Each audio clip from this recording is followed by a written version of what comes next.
Hello, everyone. My name is Richard Trebus, and I am the Community Relations Director for Evergreen Service Providers.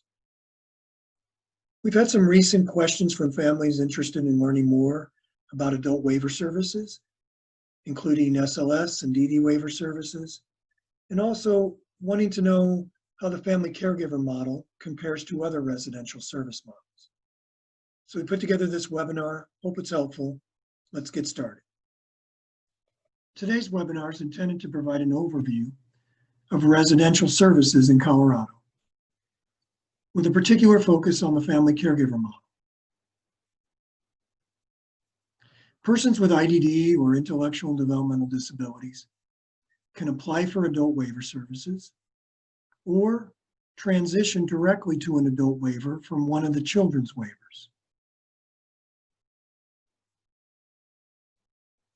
In order to qualify, a person must be 18 years old, have a developmental disability, and meet Medicaid's income standards.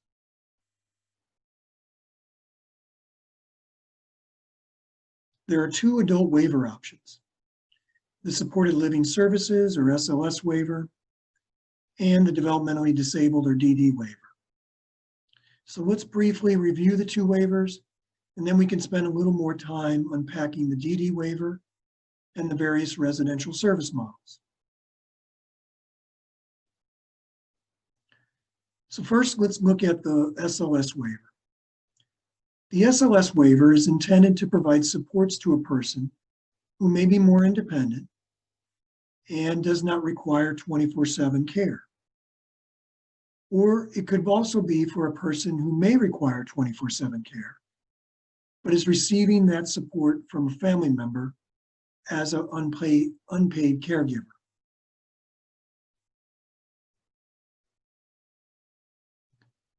For those of you that are familiar with the CES waiver or Children's Extensive Services waiver, there are some similarities between CES and SLS. SLS is an a la carte service waiver. Each person has a capped fixed budget to work with, and then each service has individual utilization caps. A person can choose the services they want based on their needs and priorities, as long as it fits their budget and meets their utilization caps. So if a person's goal is to acquire and maintain a job, that person can prioritize their budget by utilizing supported employment services more so than, say, other services like day program services. Overall, services are intended to ensure the health and safety of the person and also support the person to integrate into their community and live as independently as possible.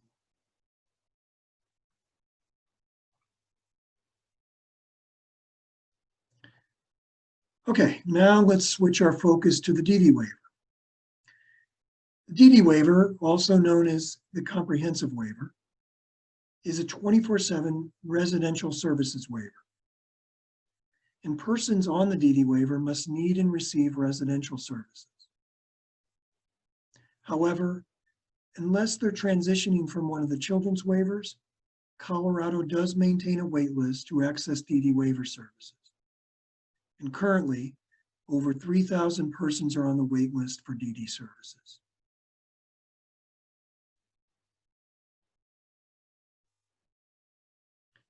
There are two types of residential services available: individual residential services and supports, and group residential services and supports. Like the SLS waiver, persons on the DD waiver have access to other services like day program services, supported employment, and behavioral therapy. But residential services are designed to be comprehensive. And comprehensive means inclusive. So for instance, individual supports provided through the SLS waiver as separate services, such as home management, personal care, and respite services, are included in residential services.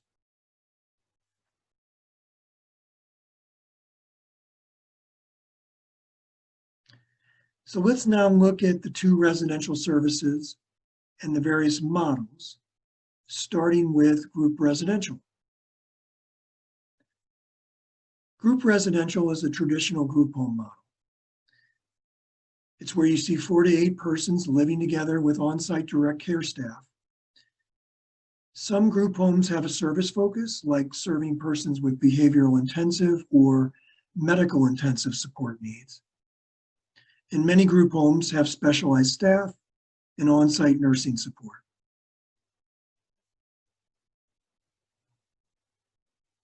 IRSS is for 1 to 3 person living environments. And within IRSS are 4 basic service models: host home, personal care alternative or PCA, independent living, and family caregiver. So let's go over what each of these models look like in a little bit more detail. So first, let's look at the host home model. Host home is a form of adult foster care in which a host family or host home provider opens their home to a person with IDD. The host family is the 24/7 care provider, and they're monitored and supported by a provider-approved service agency, or PASA. The PASA is responsible for training the HHP, regular monitoring of the home environment, and ensuring the person's goals and health and safety needs are met.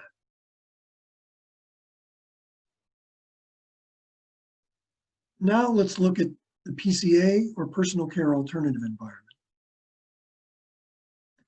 PCA is a flexible service model.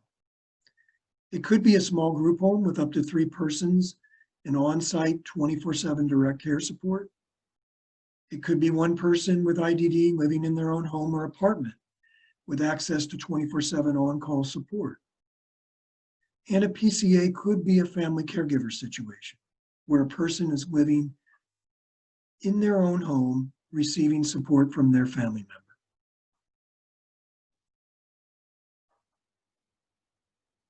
The family caregiver model allows the person with IDD to remain in their home and for a family member to be paid for providing that care and support. The family member is either paid as an employee or contracted by the PASA and paid a daily rate based on the person's level of support.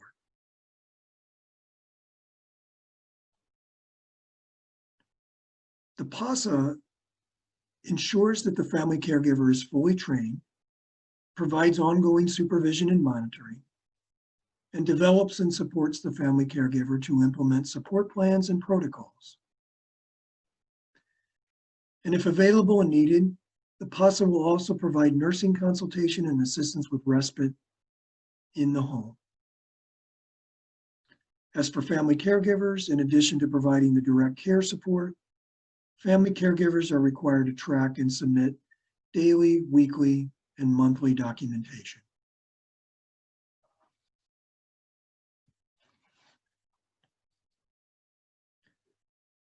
All IRSS environments, including family caregiver homes, must meet and comply with general standards for safety, accessibility, and privacy.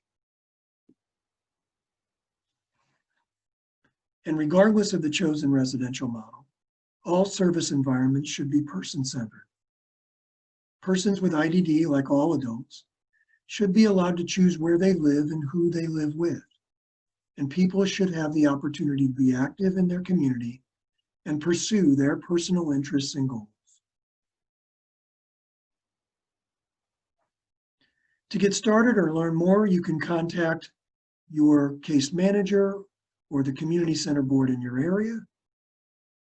You can also contact us at Evergreen Service Providers, and you can learn more by visiting our website and our blog page, where we have more information on this topic.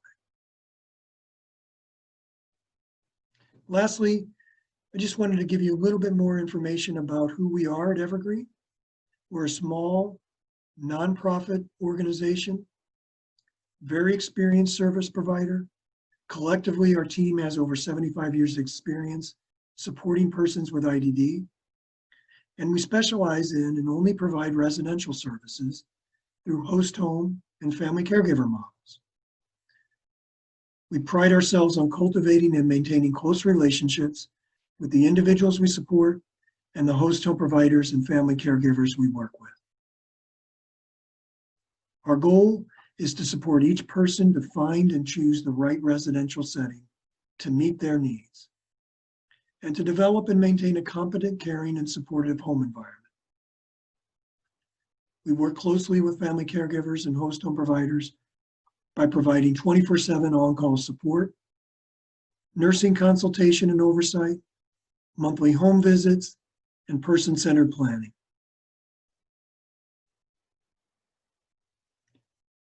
You can learn more by visiting our website at evergreenserviceproviders.com, and you can follow us on Facebook, and feel free to call us or email us at any time.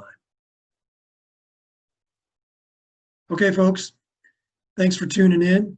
Hope this was helpful. We look forward to doing more of this in the future. Take care, and we'll see you next time.